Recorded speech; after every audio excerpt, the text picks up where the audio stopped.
Terima kasih Anda masih bersama kami di Net Jawa Tengah. Demak dijuluki kota wali karena memiliki masjid tertua yang dibangun oleh 9 wali. Namanya Masjid Agung Demak. Wisata religi di kota ini bermula dari masjid ini. Pesona Islami, Masjid Demak untuk Anda.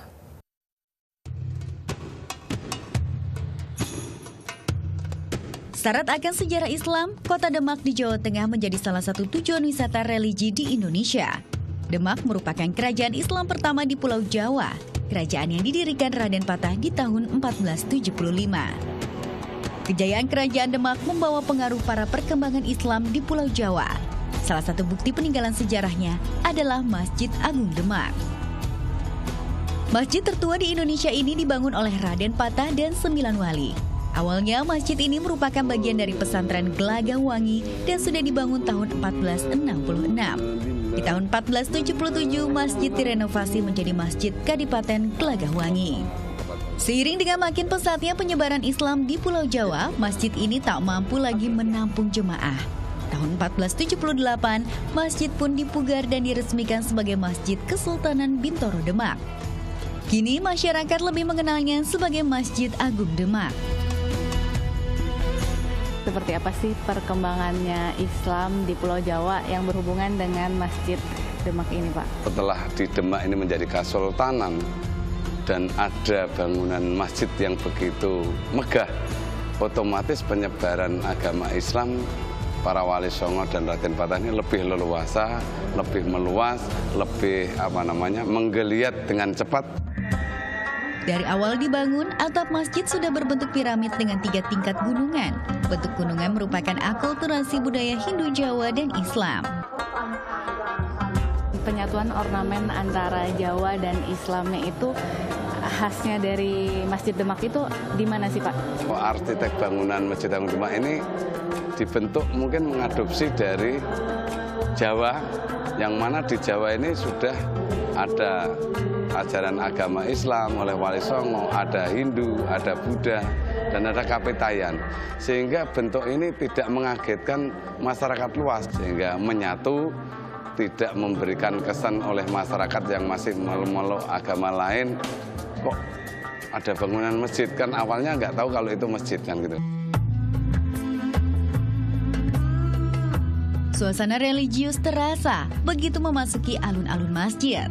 Masjid Agung Demak memiliki 2 bagian, yaitu bangunan utama dan serambi. Serambi masjid dihiasi 8 pilar yang disebut coko ukir. Pada bangunan utama masjid terdapat 4 soko guru utama atau 4 pilar utama yang tingginya mencapai 17 meter. Jumlah tersebut menggambarkan jumlah rokaat yang menjadi kewajiban ibadah umat muslim setiap hari.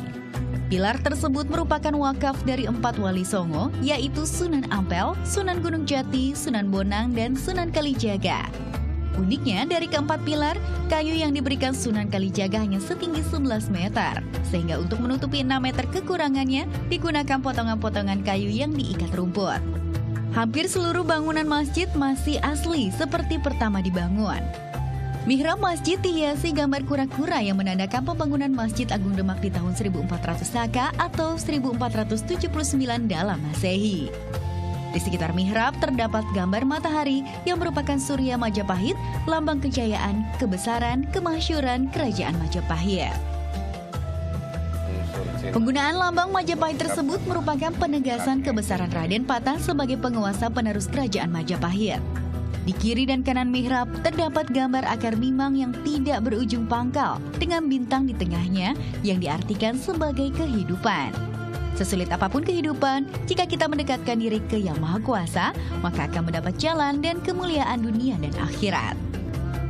Di Komplek Masjid Agung terdapat museum yang menyimpan berbagai peninggalan sejarah perkembangan Islam di Pulau Jawa. Museum Masjid Agung ini memiliki lebih dari 60 koleksi, mulai dari foto-foto, berbagai jenis Al-Quran kuno, kap lampu, gentong, hingga material bangunan asli masjid. Yang menarik ketika memasuki museum adalah keberadaan 4 tiang yang merupakan potongan 7 meter soko guru utama yang telah direnovasi. Pintu-pintu ukir masjid pertama kali dibangun pun masih tersimpan rapi. Di museum ini diperlihatkan contoh tatal atau potongan kayu yang digunakan Sunan Kalijaga untuk menambah tinggi pilar agar memiliki tinggi yang sama dengan 3 pilar lainnya. Karena pesonanya, masjid ini mengundang minat wisatawan. Masjid tak pernah sepi dari pengunjung, baik yang hanya bertujuan ibadah hingga wisata sejarah Islam. Ada sangat menarik. Dengan tempo dulu itu ada sejarahnya gitu loh, mengandung sejarah. Saya juga menyukai sejarah Islam gitu. Saya itu dari Wonogiri tadi pagi. Emang tujuan saya kan ini hari Jumat. Berhubung hari Jumat dan waktu kecil emang saya ingin ke sini, ingin ke Masjid Demak. Terus di sini ke rumah saudara. Sekalian tadi sholat Jumat di sini.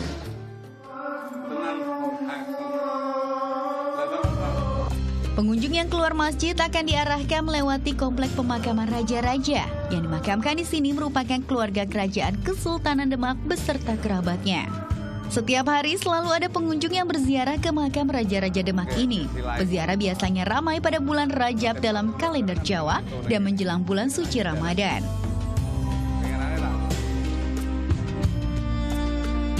Sejarah yang berada di area Masjid Agung Demak mengenai situs Masjid Agung Demak itu sendiri, kemudian beserta peninggalan-peninggalan sejarah atau benda-benda purbakala maupun situs-situs makam Kesultanan Bintoran Demak yang berada di Masjid Agung Demak dan lingkungannya. Oke, terima kasih banyak Pak sudah diajak berkeliling. Ya, sama-sama Mbak. Waalaikumsalam warahmatullahi wabarakatuh.